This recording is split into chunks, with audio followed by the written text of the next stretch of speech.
Magandang araw mga repa. Gagawa na naman tayo ng video.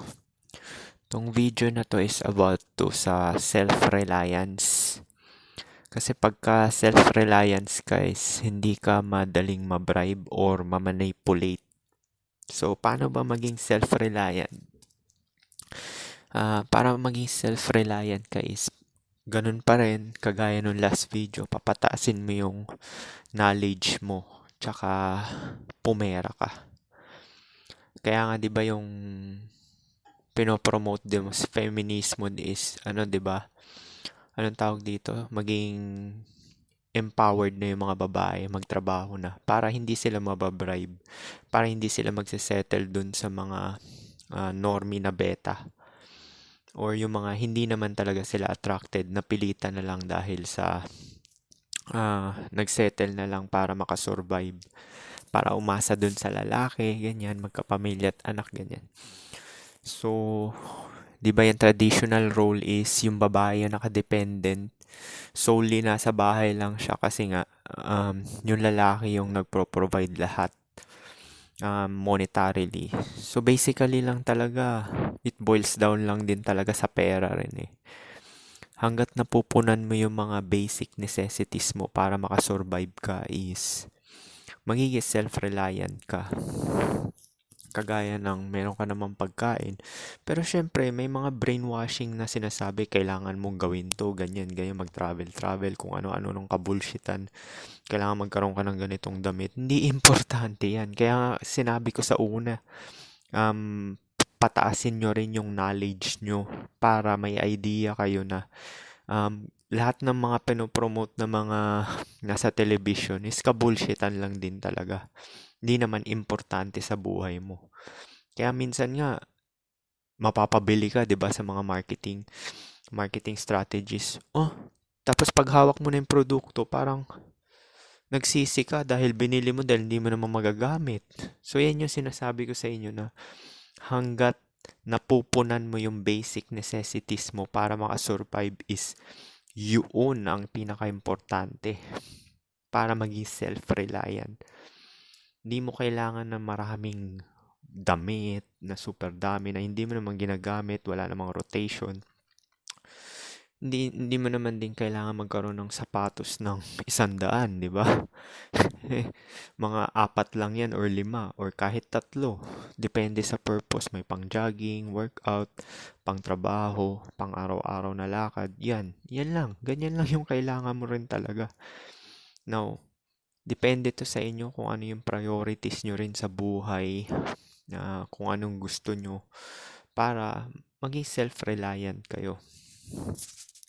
Yeah, it boils down din talaga dun sa dalawa na sinabi ko is pataasin nyo yung knowledge nyo about kung ano talagang importante at nangyayari sa nature. 'Di ba black pill kasi is naturalist yan eh, or tinatawag nating realistic. Maging realistic lang tayo kung ano talaga yung pinaka-importante. Which is yun lang naman talaga, survival at procreation. Now, basta't meron kang pera pang pagkain mo na healthy, hindi naman yung trash na pagkain na mumurahin, which is mga chicherya, ganyan. Actually, mahal na nga rin chicherya, 30 na, di ba? Yung malalaking chicherya, ibili mo na lang ng karne yun, 60. At least busog ka pa, 'di ba? So yun yung sinasabi ko sa inyo, yung patasin niyo yung knowledge niyo na para alam niyo yung i-priority kung ano yung importante lang. Ba't ka bibili ng chichirya na 30, mahal-mahal? Ba't ka bibili ng tinapay na pagkamahal-mahal? Doon ka na bumili ng ulam at karne. At least yun, yung energy na nabibigay nun is kaya hanggang gabi. Kahit nga twice a week ka lang at twice a day ka lang kumain eh. Basta karnet kanin lang. Talagang hindi ka maglulus ng muscle dyan. Tsaka kung kinakain mo, tinapay, mga So, dyan ko sinabi, kaya kailangan nyo yung knowledge. Pataasin nyo yung knowledge nyo. Yung mga informasyon about health, about buhay, yung business, kung ano man yung priority nyo, kung gusto nyong ma-achieve sa buhay. Kung anong gusto nyo ma-achieve sa buhay nyo. So, yun nga. Tsaka, hindi ko naman din sinabi sa inyo na makontento kayo na yung pera nyo is sapat lang. Kailangan meron din kayong extra pang entertainment. Kasi kung sapat lang din yung pera nyo, paano kung nagkasakit ka? O di magdudusa ka na matagal. Imbis na gumaling ka ng mabilis dahil may pera kang extra. Pera na lang kung cancer which is maliit ang chance talaga mabuhay. Pero mabubuhay ka pa rin kung marami kang pera. Pero ganun nga, ganun din, ending din naman kamatayan eh.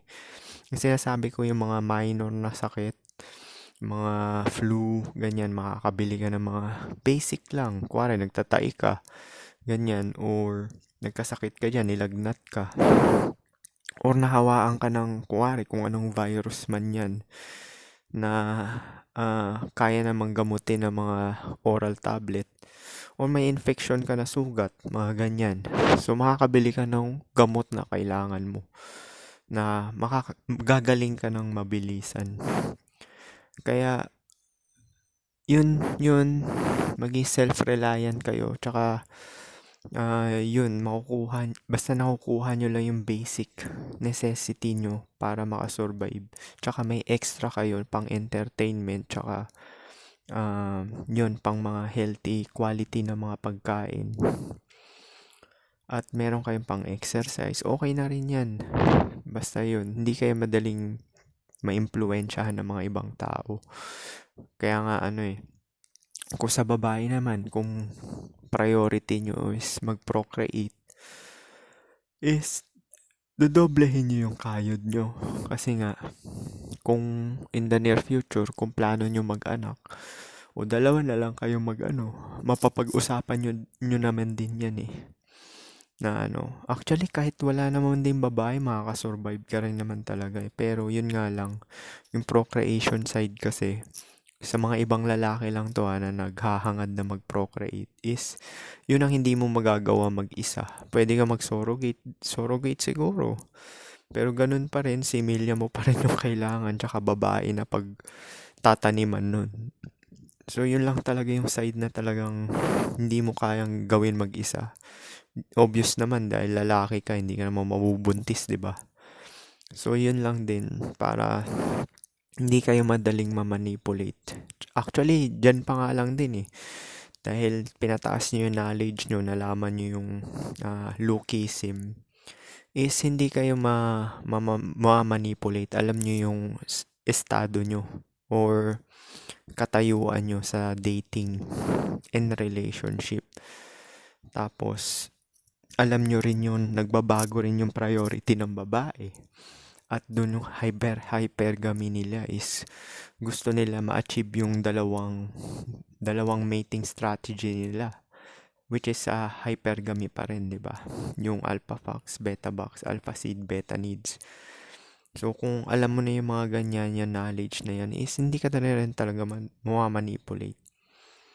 Sinabi ko na rin din sa inyo yan na pagka pass na sa prime yung babae, is kung normie ka, pinatulan ka niya, treatment niya sa'yo normal, formal. Which is, may exchange siya ng value, pero mas lamang pa rin talaga yung nabibigay mo kasi lalaki ka. So, kaya lahat na nasa relasyon is beta talaga. Beta yung state. Kahit pa sabihin mo na chad kayo, pogi kayo, nasa beta state ka pa rin. Kasi hindi ka naman pipiliin ng babae for long term kung wala naman talaga siyang mapapala sa'yo. So, yung mga nagsasabi dyan na kagaya nito, yung pinapakain, oo, merong mga ganun nangyayari, pero utusan yung lalaki, tsaka anytime na iiwan yun is hindi siya self-reliant. So, parang nangyari doon, siya yung babae. Yung lalaki yung umaasa doon sa babae, breadwinner yung So, kung wari, pag iniwan yung lalaki na yun, magtatrabaho siya uli. Paano kung anong tawag dito? Wala siyang mga experience, wala siyang skills. Di kawawa siya, basurero siya, or anong tawag dito?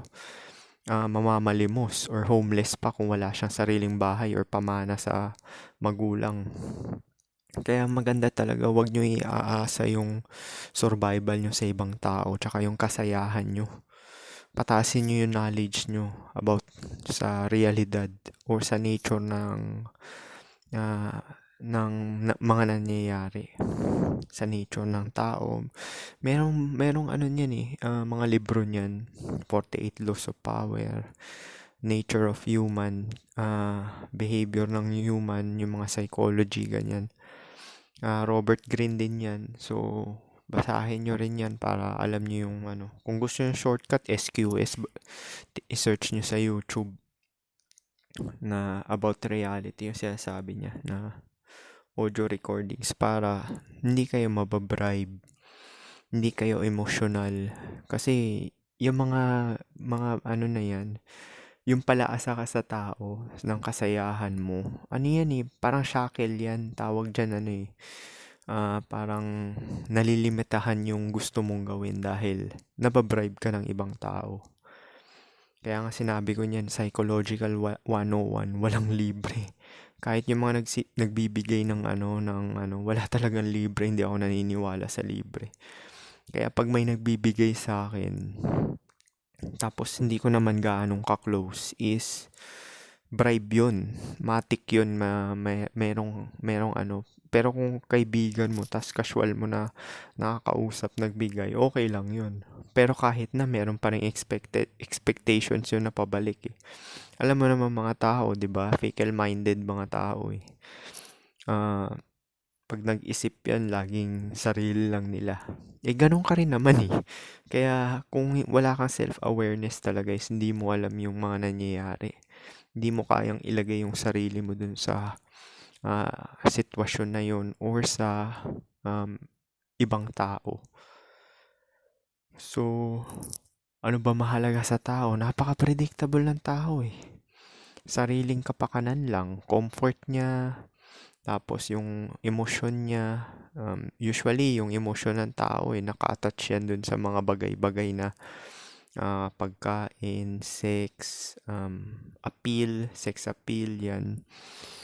Nagsisimp yung mga below sa looks, di ba? Sa mga above yung looks. So usually yung mga desire is sa mga nakikita, tsaka yung mga nakakain, tapos sabay yung tirahan, isa na rin yan. Kasi may parte na rin naman yung mga brainwashing na yan, yung mga parang hinihimok na maging consumerist yung mga tao. Tapos bili ng mga gamit, tapos hindi naman kailangan. Nakikita mo, sobra-sobra naman yung kinikita mo, wala ka naman naiipon kasi ang dami mo binibili ng mga walang kwenta. Dahil parte na rin yan sa lack of knowledge. Kaya nga sinabi nila, ignorance is bliss Kasi ang chine-chase mo, pag ignorante ka, kasayahan lang. Which is, transient lang siya. Paano kung hindi ka na naman masaya? Hindi chase mo na naman yung kasayahan. Stupido, di ba? Napaka-stupid. So, yun yung sinasabi nila, kaya ignorance is bliss. Kasi ang mga ignoranting tao, yan yung hinahabol, kasayahan. Na kailangan magparami ang pera para hindi maging masaya ako. Sabay, pagpatong nila ng 40, 50, tangina, dun pa nagloko, dun nag-iinom, dun nag-party-party, dun hindi balance kasi nag-grind lang hanggang 40, hanggang 50, di ba? Yan yung mga sinasabi ko sa inyo. Pagka lack ka ng knowledge talaga, yung utak mo hindi sa'yo, galing sa ibang tao. So, yung mga kilos mo, galaw mo, ibig sabihin, in short, puppet ka, tsaka uto-uto. Madali ka ma-manipulate. Kaya nga sabi, ignorance is bliss, di ba? Totoo yan. Dahil lagi ka naghahabol ng kasayahan Di ba yung mga ibang babae, sa mga TikTok nila sinasabi, don't settle less, chase for your, value na kabulshitan. Yung ayaw pa nila sabihin yung totoong value naman talaga, yung genetic na gusto nila. Kaya naman sila nagpapayaman, hypergamy kasi yan para ma-attract nila yung mas above pa sa kanila, either socio-economic, normie na beta box, or yung alpha na may good genetics, which is mapapamana din through offspring. So, yan yung inaano na para yung hindi ka maging emotional, hindi ka madaling manipulate, is pataasin mo yung knowledge mo about realidad. Kung ano nangyayari, nature ng tao. Tsaka yung mga ganito, yung mga black pill na ganitong may red pill din, di ba? Female nature. Manood din kayo ng mga ganon. So, isa na rin yan.